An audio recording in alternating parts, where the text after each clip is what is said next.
Hola, hola, muy buenas noches, bienvenidos, esto es 2018 y empezamos la semana con dos invitados sumamente interesantes. Esta noche estará en el primer bloque el ministro de Salud, Abel Salinas, para hablar de la situación que enfrenta su sector, un sector realmente abandonado, en una situación bastante crítica de acuerdo a la información que hemos podido recoger el día de hoy, revisando algunos archivos y denuncias que nos habían llegado, pero también vamos a hablar con él, por supuesto, de temas políticos, de cómo avanzará este gabinete en medio de una crisis que todavía no termina, una crisis política. Y más adelante estará con nosotros la periodista Rosa María Palacios, quien ha sido muy crítica con el indulto otorgado por el presidente Pedro Pablo Kuczynski al expresidente Alberto Fujimori. Eso es lo que viene en el programa. Saludamos al ministro. Muy buenas noches, bienvenido. Muy buenas noches, Mávila, hay un placer estar por aquí. Gracias.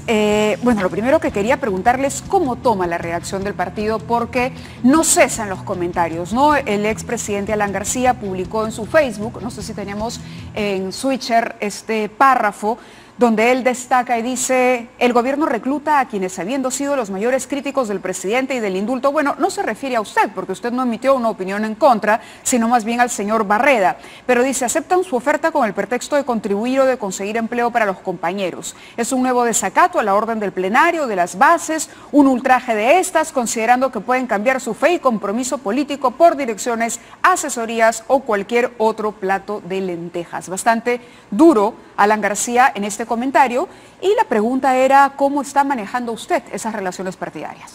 Bueno, en líneas generales, le agradezco la pregunta, Mávila, y es cierto, leí el comunicado el día de ayer por la mañana, pero yo quiero decirle que la razón por la que yo he aceptado enfrentar la situación tan crítica que ha descrito en el sector salud es precisamente porque yo soy un profesional de la salud de hace muchísimos años. Yo vengo trabajando en el tema público de salud y en el tema privado de salud también durante muchísimos años a lo largo de mi vida profesional, que tiene que ver desde que llegué al Perú, cuando regresé en el año 86, en el Hospital María Auxiliadora, como asistente. Finalmente pasé a ser director unos años después, pasé al Consejo Nacional de Salud, estuve en el Ministerio de Salud asesorando a algunos ministros y viceministros, estuve en la Superintendencia Nacional de Salud,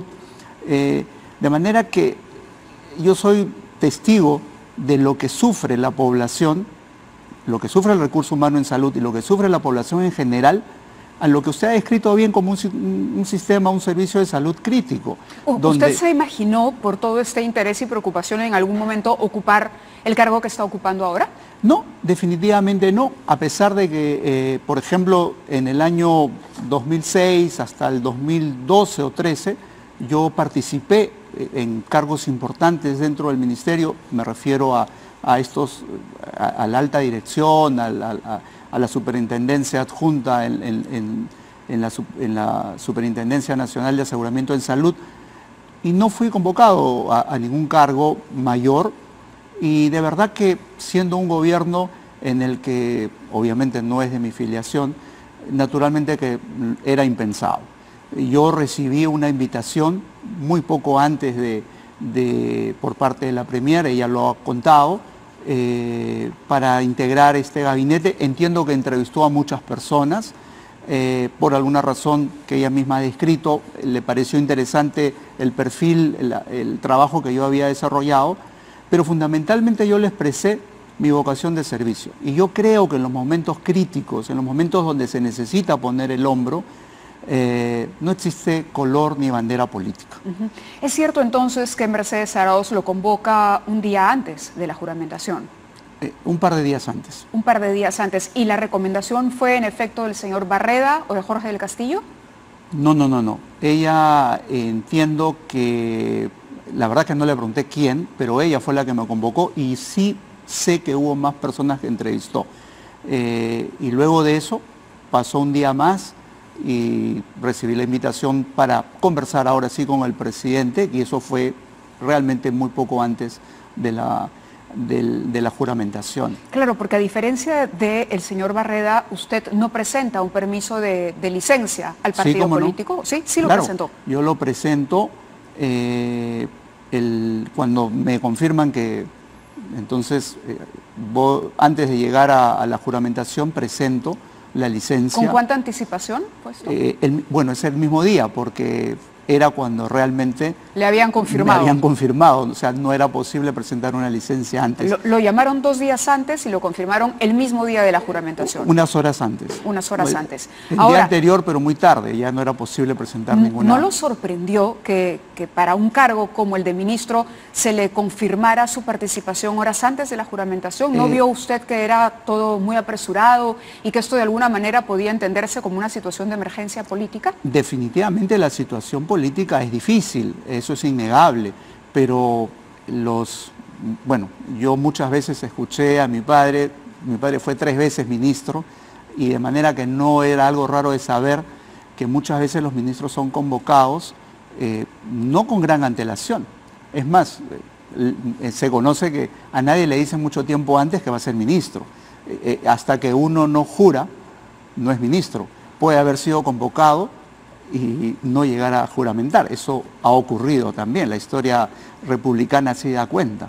De manera tal que no me sorprendió eso, me sorprendió sí que me convocaran, porque no pertenezco al partido político de gobierno, pero sí entendí que era un compromiso con el Perú, un compromiso con el país, un compromiso por el cual yo vivo una emoción social, la siento, de manera que no resultó para mí extraño finalmente. Pero le preguntó, me imagino, a Mercedes Arauz cómo había conocido de su trayectoria, bueno, yo o logrado el contacto para conversar con usted. Bueno, no quiero ser pretencioso, yo soy el presidente de la Sociedad Peruana de Pediatría, he sido conductor muchos años en una radio muy prestigiosa, lo puedo decir, en RPP, de manera que sin caer en la pretensión, creo que no era tan desconocido. Es más, yo he estado en este set algunas veces, de manera tal que seguramente algunas personas me conocen y alguien seguramente... Pero estamos hablando de un escenario muy delicado, donde se dice que ha resultado muy difícil poder convocar personas. La propia jefa del gabinete ha reconocido que ha sido difícil porque hay mucha gente que no veía el escenario más propicio para sumarse a un equipo de gobierno, ¿no? Estaba el cuestionamiento del indulto, el tema de la supuesta negociación con el fujimorismo para salvar al presidente de una vacancia presidencial. En ese contexto, incluso el APRA se había opuesto a participar de un gobierno en crisis, y eso lo había dejado saber a través de su dirigencia. Bueno, en líneas generales yo le diría que el tema del indulto es un tema que es una facultad del presidente basado en un informe médico, y bueno, si hay algo que no estuvo bien hecho, me imagino que hay espacio para revisarlo. Es decir, yo creo que el Perú debe estar por encima, y los ciudadanos deben estar por encima de lo que significa algún tipo de revanchismo o albergar algún sentimiento encontrado en el interior de cada uno de nosotros. Yo sí creo que cuando un país desea desarrollarse y hay experiencias en el mundo que dicen lo mismo, uno tiene que poner lo suyo para poder aportar al país. Mi compromiso es con el país, primero que nada. ¿Dónde estaba el actual ministro de Salud cuando el presidente indultó a Alberto Fujimori? Era 24 de diciembre, víspera de Navidad. ¿Cómo tomó la noticia? ¿Cuál fue su primera impresión? ¿Le pareció que era un indulto bien otorgado, oportuno? Bueno, yo había escuchado, esto era un tema para todos los ciudadanos, durante mucho tiempo se había hablado del indulto. No era la primera vez que se hablaba de esta posibilidad. Particularmente yo no tendría por qué apoyar u oponerme, porque créame que podemos tener alguna opinión, pero sobre un hecho ya dado, lo que debe hacerse es revisarlo objetivamente, y habrá quienes lo hagan, ya hay procedimientos que se están haciendo, pero uno más bien tiene que salir adelante. Yo insisto en que jamás se puede mirar hacia atrás. Yo aprendí de mi padre que, a pesar de que seguramente él fue un opositor, en algún momento. Recuerde usted que estuvo en alguna circunstancia también adversa, pero yo nunca encontré estado en contra, como uno puede estar, en contra de una política de gobierno, en contra de una gestión. Pero jamás eso debe personalizarse. Yo creo que eso es lo que hace daño. Pero como médico y ciudadano, ¿cuál fue su opinión? Es decir, ¿usted hubiese estado a favor, si hubiese sido parte del gobierno, en otorgar el indulto o hubiese renunciado al gabinete? La pregunta es difícil, ponerse en esos supuestos. Probablemente hubiera revisado con mayor detenimiento de qué se trata y cómo se tomaron las decisiones en ese momento. Esas son decisiones del presidente, entonces es difícil tomar una opinión así, ¿no? Sí, me imagino. ¿Y usted no ha tenido oportunidad de revisar el expediente médico del indulto? Lo he revisado lo que está en la prensa. Eso lo que ha sido publicado. Lo que ha sido publicado. No sé cómo se produjo y la verdad que he preferido no revisarlo porque no tengo ese espíritu de volver hacia atrás de esa manera. ¿O porque no quiere desencantarse si encuentra que hay algún elemento que podría no justificar el indulto humanitario? Prefiero encontrar los encantos que me puede dar y la satisfacción de servir al pueblo. Entonces es voluntariamente que usted ha decidido no ver el expediente. No se trata solamente de no verlo, sino que por ahora seguramente habrá algunas visiones diferentes y que prefiero escuchar eso para poder tomar alguna... Insisto con el tema porque se ha criticado al presidente de haber colocado 2 ministros para trabajar expresamente en el tema del indulto. Y de alguna manera el corto tiempo que Fernando D'Alessio se mantuvo en el cargo así lo insinuaría, por lo menos. Son 114 días, en 114 días la verdad poco es lo que se puede hacer. No tenemos recuerdo de ningún logro importante o destacado del ministro D'Alessio, sino más bien su participación directa en la designación de los funcionarios que finalmente decidieron a su vez la conformación de esta junta médica cuestionada por haber incluido a uno de los médicos tratantes del expresidente Fujimori. Mávila, a mí me parece que es un poco duro hacer un análisis de ese tipo, que decir que solamente designó a los médicos para que hicieran el informe médico, me parece que no es muy justo. Yo no conocía al ministro D'Alessio, lo conocí al final, en el cambio, en la transferencia, pero entiendo que no viniendo de un conocedor de un tema de salud, más bien ajeno al tema de salud, normalmente un ministro que no conoce un sector demora al menos 3 o 6 meses para conocerlo, de manera que es difícil que pudiera haber tomado alguna acción importante, si a eso se refiere, en el tema de salud. Probablemente es diferente mis posibilidades, sin caer en ninguna pretensión, pero yo tengo mucho más conocimiento o acercamiento por haber vivido mucho este tema en salud, no solamente como paciente, sino... Claro, pero fíjese que lo que me está diciendo abona en la hipótesis de que Fernando D'Alessio fue incorporado al gabinete para facilitar el indulto, porque en efecto 3 o 4 meses no da para alguien que viene de la Fuerza Armada y luego de la administración de Centrum para empaparse de la problemática de salud, pues el tiempo queda corto, ¿no? Como médico, ¿usted cómo calificaría la gestión de su antecesor? En principio, yo creo que todos los ministros que han estado anteriormente han puesto lo mejor de sí. Yo podría hablar tal vez de un ministro no médico, podría hablar de otro ministro médico y que tampoco logró hacer todo lo que se propuso a pesar de tener grandes capacidades. De manera tal que yo no podría ponerme, no sé exactamente cuál fue la razón por la que se designa uno u otro ministro anterior. Es imposible que yo lo sepa. ¿Tampoco preguntó por qué terminaba la gestión del ministro anterior?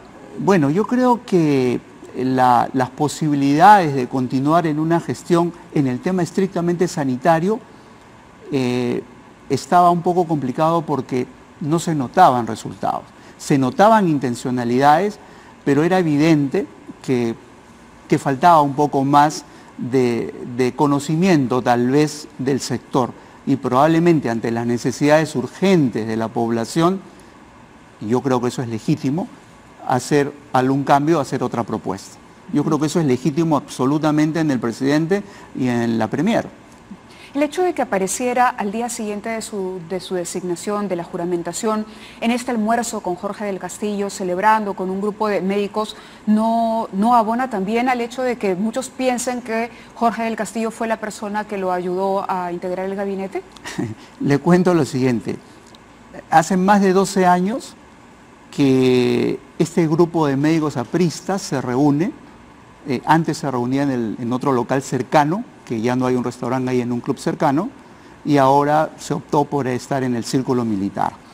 Ese grupo, inclusive, yo soy uno de los fundadores, y era un grupo de análisis político en salud, porque hemos sido estudiosos de la problemática sanitaria, y por ahí han pasado médicos y no médicos, apristas y no apristas, con calificaciones para discutir temas de salud.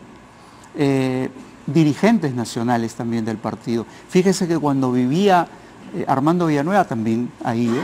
Porque él dice que lo invitaron. Cuando se le preguntó, él dijo, yo fui invitado a este almuerzo. Y yo también fui invitado esta vez porque no puedo ir con toda la regularidad que quisiera, porque obviamente por razones de trabajo procuro ir al menos 1 o 2 veces al mes, no siempre puedo hacerlo.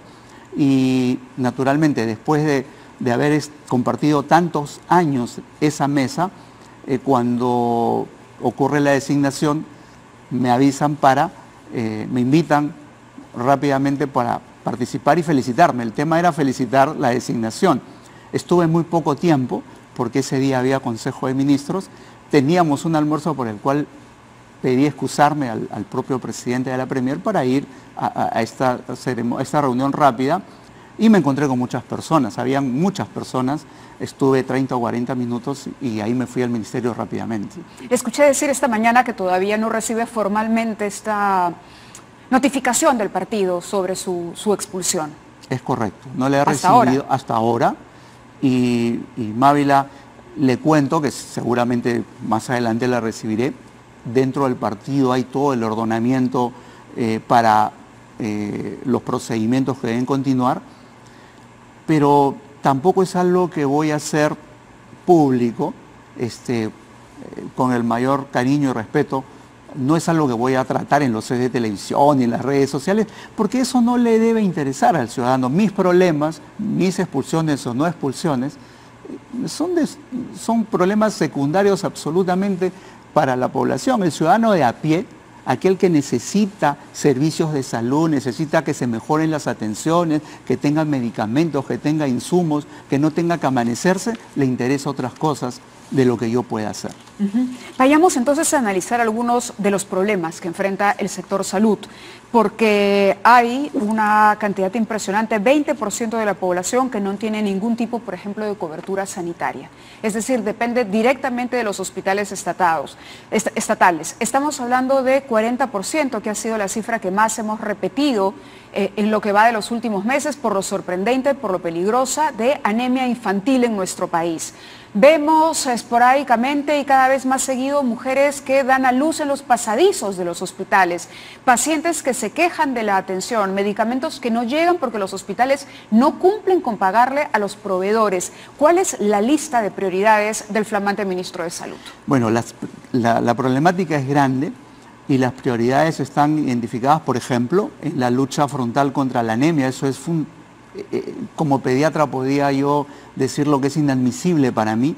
Usted ha mencionado cifras de más de 40%, 43% como promedio, pero eso esconde poblaciones como, por ejemplo, en Puno, que está alrededor del 75% de anemia en niños menores de 3 años. 75%. Y otras poblaciones tienen más de 50% de anemia. Y usted sabe que la anemia significa la imposibilidad de alcanzar un desarrollo cognitivo, que el neurodesarrollo sea alcanzado en las mismas condiciones del que no tuvo anemia, y por lo tanto lo privamos a ese niño de desarrollarse después como un ciudadano de primera categoría que pueda surgir, y por el contrario lo condenamos. La pobreza y este tipo de cosas están vinculadas realmente. Como médico pediatra, ¿cuál cree que ha sido el error? ¿Por qué hemos llegado a estas cifras en pleno siglo XXI? La anemia tiene muchísimos factores, desde el desconocimiento de saber qué comer, cómo alimentarse, madres mal alimentadas, anémicas, que tienen bebés que nacen antes de tiempo, de bajo peso, niños que no reciben lactancia materna exclusiva, niños, los primeros 6 meses, niños que cuando empiezan a alimentarse no reciben el nutriente adecuado porque no hay una buena educación nutricional o porque son niños que se enferman repetidamente y se enferman repetidamente porque no tienen vacunas completas o porque no tienen agua saludable, agua segura que pueda evitar que se estén infectando. En consecuencia, esto tiene muchos factores. Desde el Ministerio de Salud hay muchas cosas también por hacer, pero que depende además del Ministerio de Educación, del MIDIS, de saneamiento, etcétera. De un trabajo intersectorial. Que hay que hacerlo, hay que retomarlo. Yo creo que eso fue algo que... Quizá esa es la autocrítica que hay que hacer, que no se ha trabajado intersectorialmente. Se abandonó un poco. Recuerde que hace pocos años existía un plan articulado que daba muchos mejores resultados y la anemia comenzó a disminuir. Esto fue abandonado y estas son las consecuencias. Tenemos que hacer una pausa, doctor, pero quería mostrarle un cuadro que nos alcanzó la Cámara de Comercio de Lima. Tuvimos como invitado a su presidente en, ¿qué habrá sido? Mediados del año pasado, y él nos hizo llegar cifras realmente escandalosas que provocan escalofríos de la cantidad de dinero que le debían los hospitales públicos a los proveedores. Y esto incluía suero, guantes para operaciones, instrumental quirúrgico. Creo que tenemos el cuadro ahí. Si me lo permiten, ahí estaban los proveedores, fíjese los montos, ¿no? Esas son las empresas acreedoras, estamos hablando de 4 millones en un caso, otros 4 millones, 2, 1, 1,5. En total las deudas para junio del año 2007 ascendían a 41 millones de soles, lo que evidentemente perjudicaba la actividad económica de estos proveedores que ya simplemente no continuaban porque se había perdido crédito, habían faltado a su palabra hospitales como el Daniel Alcides Carrión, como el Nacional Arzobispo Loaiza. Fíjese los montos de la deuda. Daniel Alcides Carrión, 8 millones y son deudas todavía impagas porque hemos verificado la información. Quiero hacer una pausa, pero regresamos para abordar este tema también. Vamos a la pausa y volvemos con el ministro de Salud.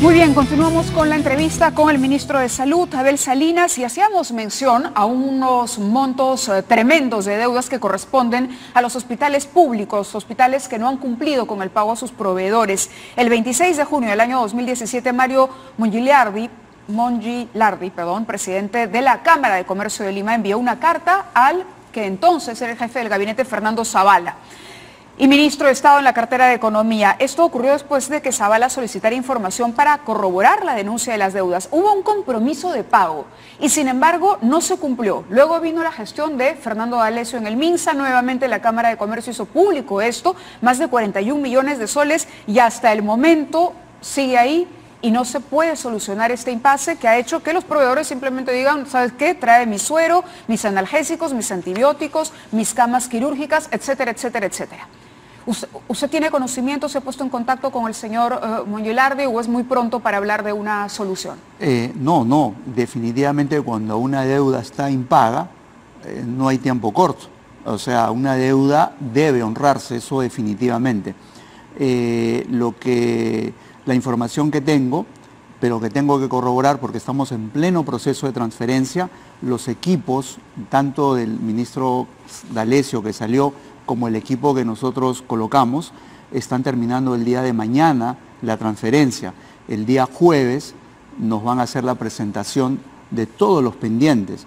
De manera que yo tomo nota, desde luego, además lo conozco al presidente de la Cámara de Comercio, y desde acá le digo que naturalmente lo esperaré, lo convocaré para verificar esta deuda, porque esto al final no hace sino perjudicar una vez más por otro mecanismo a quien tiene que recibir la atención.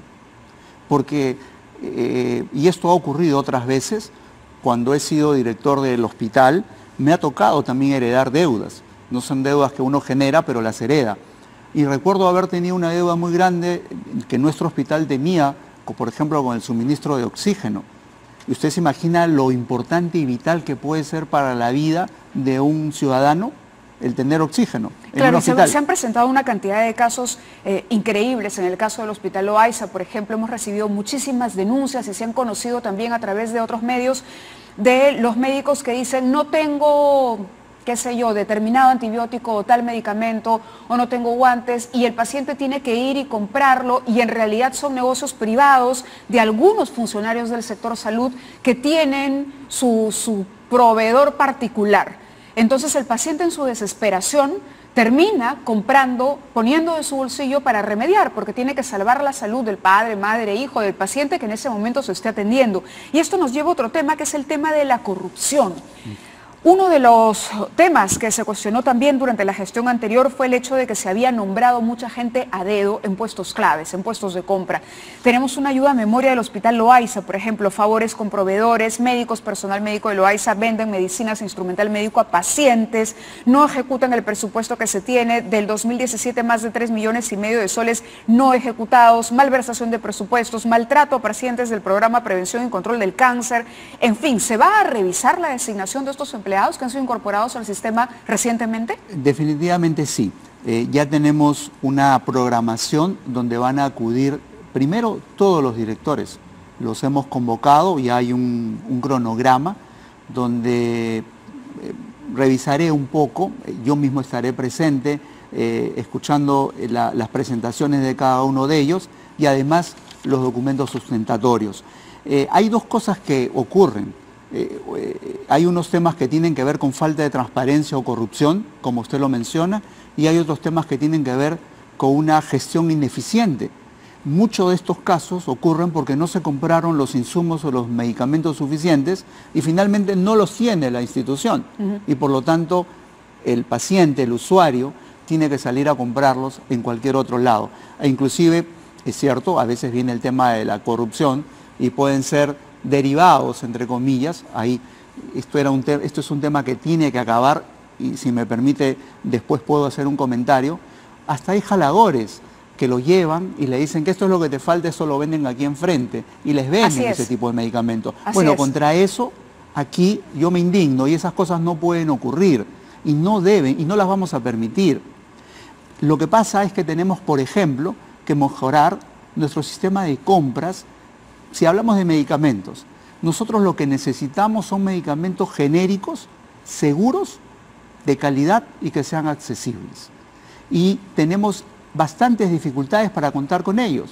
No se olvide que tuvimos una cantidad de medicamentos en el mercado que no necesariamente son genéricos, que son copias, que no tienen toda la supervisión porque nuestra dirección de medicamentos es una dirección muy pequeña, con falta de recursos humanos y materiales para poder hacer la investigación y la calificación de estos medicamentos. En consecuencia, hace algunos años, usted se acuerda, el Perú era el país donde un registro sanitario costaba $150, aproximadamente era el más barato de toda la región. Habían 7 días para registrar y si no existía el silencio positivo, el silencio administrativo positivo. Entonces ustedes imaginen, 7 días por $150, ¿qué verificación de calidad podía hacer? Eso significó inundarnos. Tiene un enorme trabajo por delante, doctor. Por eso es que tenemos que proponer una reorganización total, el diseño de un organismo potente que sepa regular y que pueda regular medicamentos, insumos, alimentos y también tecnología médica. Y lo vamos a hacer, lo vamos a proponer. Dos preguntas finales. Una tiene que ver con esta propuesta que hubo para incorporar el INEN al Ministerio de Salud. ¿Está usted de acuerdo o prefiere que se mantenga como un ente autónomo? El INEN es un organismo rector en lo que significa el cáncer en el Perú. De manera que como organismo técnico yo creo que va bien. Probablemente tenga que revisarse un poco las atribuciones y cualquier sesgo de falta de transparencia que pueda haber ocurrido, que entiendo que eso fue lo que motivó a unas gestiones anteriores a tratar de adscribirlo nuevamente. ¿Pero usted se quedaría con el reforzamiento de la entidad y mantener su autonomía o con la incorporación necesaria al sistema de salud? Yo sí creo en la autonomía de la autonomía del INEN. Y creo, es más, por ejemplo, en el tema de medicamentos, que es una dirección general así como la DIGESA, que es una dirección general, y no tenemos un organismo que regule tecnología médica. Yo sí creo que necesitamos una institución, un organismo público descentralizado, potente, capaz de poder regular. Correcto. Y la última pregunta es sobre el sistema de seguridad social. Es salud. También se habló en un momento de unificar, que salud y el ministerio y los servicios que ofrece fueran un solo esquema. ¿Cómo analiza esa realidad? Es difícil. Sobre todo por la falta de cobertura que hay. Sí. Lo que no es que no tengan que unificarse. La seguridad social es un sistema contributivo de quien tiene un trabajo formal y el empleador paga un 9% del sueldo de la remuneración para atender ese servicio. Los hospitales públicos tienen otra lógica, que viven de los impuestos fundamentalmente. De manera tal que son dos organizaciones diferentes, pero sí tenemos que articularlas. Y la articulación tiene que existir, porque usted se puede encontrar una localidad en alguna zona del Perú, y un ejemplo muy sencillo, puede tener este hospital de la Seguridad Social a 1,5 cuadras, uno que era del Ministerio, ahora del Gobierno Regional. Este tiene anestesiólogo y este tiene ginecólogo. Llega una paciente, una señora en trabajo de parto, pero necesita una cesárea. Aquí la podría operar el ginecólogo, pero no hay anestesiólogo, no se puede operar. Aquí hay el anestesiólogo, pero no el ginecólogo. Y la paciente tiene que ser derivada 6, 8, 10 horas, poniendo en riesgo su vida. Ahí está la mortalidad materna, poniendo en riesgo la vida de...